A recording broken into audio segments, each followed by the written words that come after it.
더불어시민당 동참 대표 미성년 성추행의 전력이 있다. 이런 뉴스가 나왔습니다. 서울신문에서 3월 19일에 낸 뉴스인데 그 내용을 살펴보기로 합시다. 더불어민주당 주도로 출범한 비례연합 정당인 더불어시민당, 그러니까 더불어시민당이라고 하는 것은 더불어민주당의 비례 정당이다. 그것을 알 수 있죠. 우리가 잘 알고 있는 이름으로 소위 위성정당이다. 또 달리 표현을 하면 더불어시민당이라고 하는 것은 더불어민주당 거다. 이렇게 말을 할 수 있겠습니다. 이 더불어시민당에 동참한 원외 정당 대표가 더불어시민당에 이런저런 정당이 들어갔는데 그 당대표 중 한 사람이 이렇게 되겠죠. 과거에 미성년자 성추행 혐의로 기소유예 처분을 받았다 하는 것이 확인이 됐다. 그래서 논란이 예상된다. 이런 뉴스입니다. 일단은 과거 일이구나 이럴 수 있겠죠. 하여튼 과거에 미성년자 성추행 사건이 있었다. 결과는 기소유예 처분을 받았다. 그런데 이제 이 서울신문이 이렇게 보도를 한 겁니다. 민주당이 무명정당을 영입하면서 소속 인물들에 대한 검증이 부족했던 것이 아니냐, 이런 지적이 나온다. 일단 여기에서 요점을 정리하면 더불어민주당의 위성정당에 참가한 몇몇 당대표 가운데 한 명이 과거에 성추행 혐의로, 그것도 미성년자 성추행 혐의로 기소유예 처분을 받았다. 그것을 알 수 있습니다. 시민을 위하여가 모태인 더불어시민당에 이 말이 조금 애매하죠. 뭐냐 하면은 여기에 이런 집이 있다고 합시다. 이것이 더불어시민당이다. 그러면 이게 뭐냐? 더불어민주당의 위성정당이다. 그렇죠. 그러면은 더불어민주당의 위성정당인 이 집이 모태가 있을 것이다. 어디에서 왔다. 결국 이것은 어떤 부모가 출산을 했다. 이렇게 말을 할 수 있을 겁니다. 그러면 그 부모가 누구냐?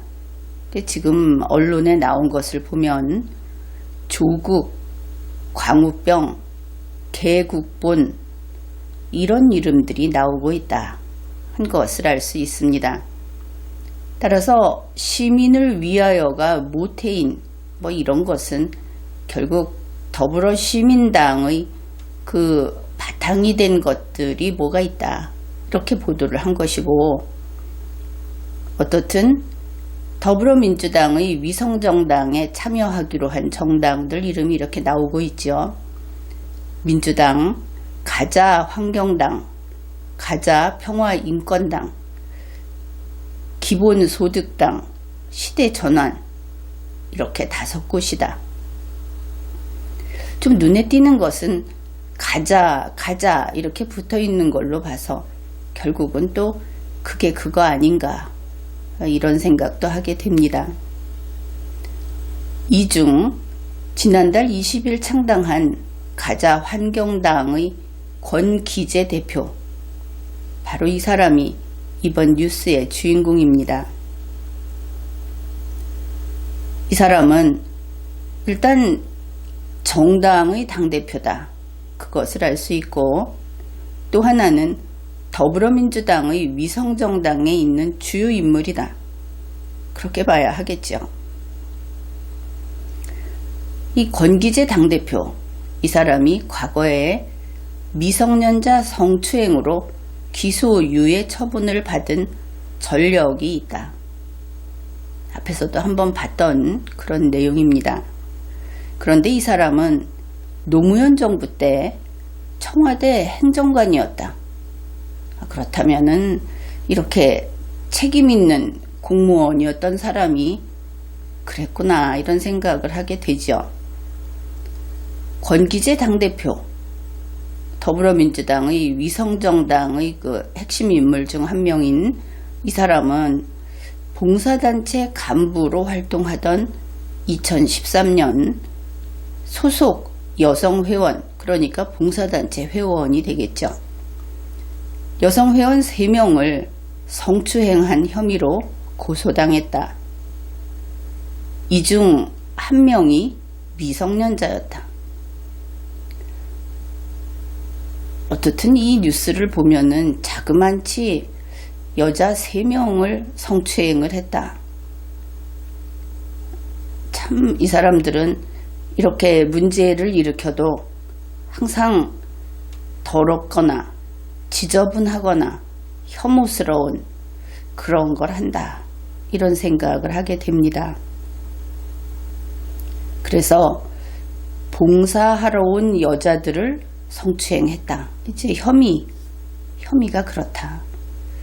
거기에는 미성년인 여자, 그러니까 이것은 여자애 이래야 되겠죠. 미성년인 여자애와 여자 2명이 있었다. 이들을 성추행했다. 이제 그런 내용입니다. 그런데 당시 경찰은 기소 의견으로 검찰의 사건을 송치했다. 그러니까 경찰은 이건 기소해야 한다. 그래서 유죄라고 본다. 경찰의 입장은 그런 것이고, 검찰은 기소유예 처분을 내렸다. 검찰은 기소유예라는 결정을 했는데, 그러면 기소유예가 무엇인가? 이것은 형사소송법 제247조가 규정을 합니다. 기소유예에 대해서는 일반 국민들이 잘 알고 있죠. 범죄의 객관적 혐의가 충분하고 소송 조건을 구비한 경우에 그때에도 가능한 것이 기소유예다. 왜냐하면 그렇지 않으면 애초에 다른 처분으로 갔겠죠. 여기에서 핵심은 이 사람이 기소 안 될 사유가 있어서 안 된 게 아니다. 그런 겁니다. 기소 못해서 못한 게 아니다. 여기서 가장 그 눈에 띄는 것은 이 부분이 되겠죠. 범죄의 객관적 혐의가 충분하다. 바로 경찰도 검찰도 이 성추행 부분, 여기에 대해서 이의가 없었다. 이런 것을 알 수 있습니다. 그런데 권 씨는 통화에서 모함을 받은 사건으로 피해자와 합의까지 했다. 이렇게 말을 했다고 하죠. 서울신문의 보도입니다. 그럼 이게 무슨 말인가?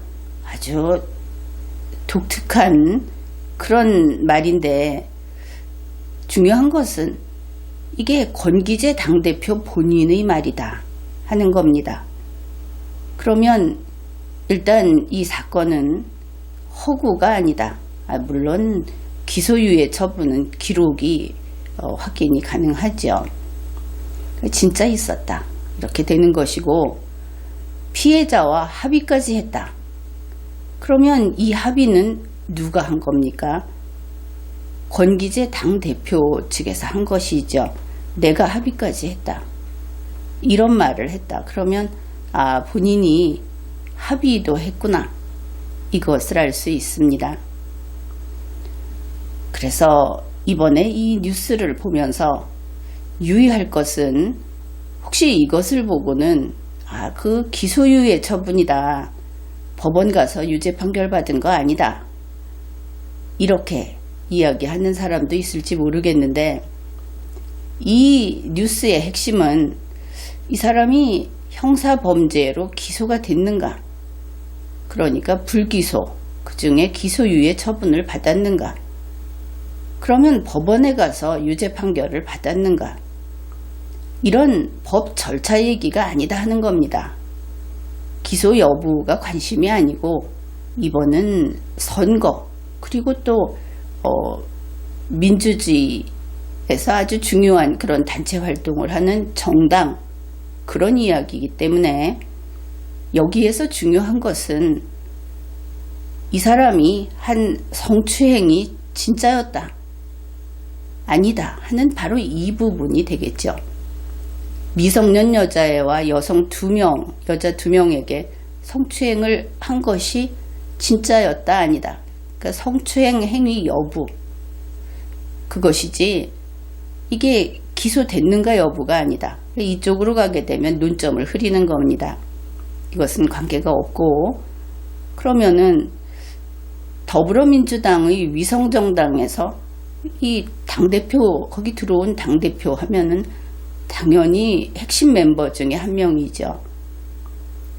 그런데 그 사람이 이런 미성년자, 그리고 전부 여자 3명에 대한 성추행 행위에 대해서 우리가 보기에는 이 뉴스를 가지고는 있었다. 행위 자체, 무슨 이야기냐 하면 범죄 행위가 있고 그것이 수사를 통해서 기소가 되고 그 다음 재판을 통해서 유죄 판결이 나와야만 이 사람이 유죄다. 요즘 우리나라에서는 이런 소리를 하는데 그것은 그 사람 개인의 문제고 그리고 법원의 문제다. 그런데 정치라든지 세상의 평판이라든지 하는 것은 행위가 있었다 없었다, 여기서 끝이 나는 겁니다. 우리 정상적인 국민들은 이런 여자 3명을 성추행했다, 더구나 자기가 간부로 있고 그 밑에 자기를 믿고 따르는 그 아랫사람을 성추행을 했다, 이제 이런 이야기가 나오면 국민들은 그냥 돌아앉아 버리는 것이죠. 왜냐하면 국민들은 그렇게 안 사니까. 그래서 이번에 이 뉴스의 핵심은 성추행 행위가 있었다, 이렇게 보면 되겠습니다. 지금까지 리걸마인드 연구소였습니다.